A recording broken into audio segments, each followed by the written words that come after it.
இந்த ஆண்டு சிங்கப்பூர் தனது 60வது சுதந்திர தினத்தை மிகவும் கோலாகலமாக கொண்டாட உள்ளது. நமது சிங்கப்பூரை ஒன்றாக உருவாக்குவோம் என்ற கருப்பொருளில் இந்த கொண்டாட்டங்கள் நடைபெறும். பிரதமர் லாரன்ஸ் வோங் ஆண்டு முழுவதும் நடைபெறும் நிகழ்ச்சிகள் சிங்கப்பூரில் நாம் பகிர்ந்து கொள்ளும் பொதுவான பண்புகளை பற்றி மக்களுக்கு நினைவுபடுத்துவதற்கான வாய்ப்பாக இருக்கும் என்று கூறினார். அனைவரும் ஒன்றிணைந்து அனைவருக்குமான ஒரு எதிர்காலத்தை உருவாக்குவதற்கான வாய்ப்பை வழங்கும் என்றும் அவர் கூறினார். சுதந்திர தின கொண்டாட்டங்களின் ஆரம்ப கட்டமாக இந்த மாதம் வசதி குறைந்த மக்களுக்காக நன்கொடை சேகரிக்கும் இயக்கம் தொடங்கும். அதன் பின் சிங்கே ஊர்வலம் நமது பலதரப்பட்ட கலாச்சாரங்களை வெளிப்படுத்தும். அதோடு நமது முன்னோடிகளுக்கு நன்றி தெரிவிக்கும் நிகழ்ச்சிகளும் நடைபெறவுள்ளன.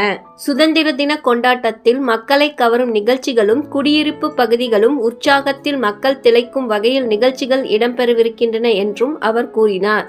இது போன்ற சிங்கப்பூர் பற்றிய தகவல்களை தெரிந்து கொள்ள SG தமிழன் இணையத்தை ஃபாலோ பண்ணுங்க. நன்றி.